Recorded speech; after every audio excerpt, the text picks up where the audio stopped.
après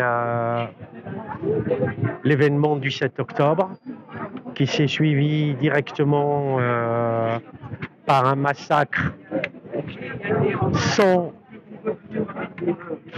âme, sans considération humaine, sans tri entre ceux qui combattent et ceux qui n'y sont pour rien.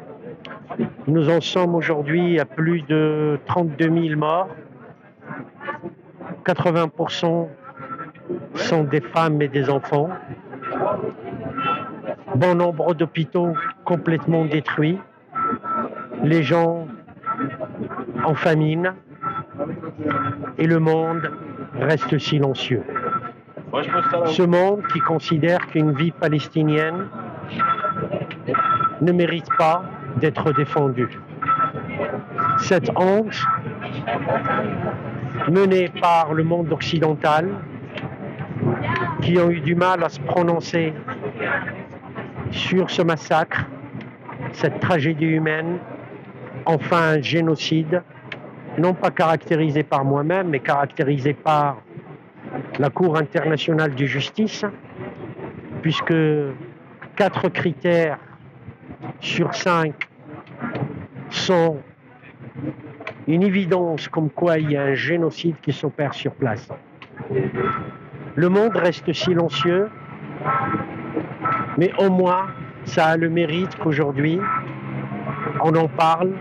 En tout cas, il y a des voix qui s'élèvent et qui disent stop au massacre, mais au-delà de ça, que fait-on? Quelle solution peut-on amener à ce peuple qui, plus de 75 ans, qui vit une oppression, une apartheid, un traitement inhumain. Alors on est là aujourd'hui pour faire un appel à la paix, un cessez-le-feu immédiat, qu'on arrête de livrer des armes à Israël, à ce gouvernement d'extrême droite israélienne, et qu'on arrête surtout dans les médias de faire l'amalgame entre terrorisme, antisémitisme et souffrance humaine qui s'opère sur place. Ces journalistes-là qui font l'apologie de traitements séparés entre les Palestiniens et les autres, ils traitent principalement la France insoumise d'antisémite. Ils ne savent pas que le peuple hébreu, le peuple arabe sont des sémites. Alors comment voulez-vous que ce peuple arabe soit antisémite? On va jusqu'à traiter M.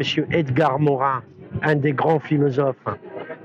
Je vous invite à la lecture de son livre sur la systémique et non pas la systématique, parce qu'encore dans les rangs de cette politique macronienne, on confond encore les deux. Donc la systémique, pour aller du microscope au macroscope et regarder ce qui s'opère là-bas sur place. Honte à ceux qui ne lèvent pas les doigts,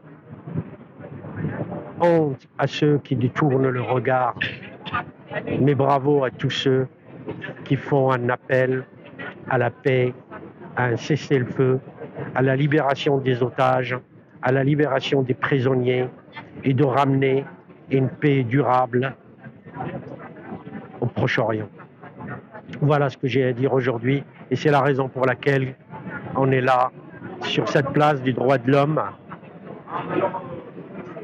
comme symbole et surtout pour rappeler les droits humanitaires à ceux qui pourraient les oublier un instant et considérer que certains hommes y ont le droit, mais pas d'autres.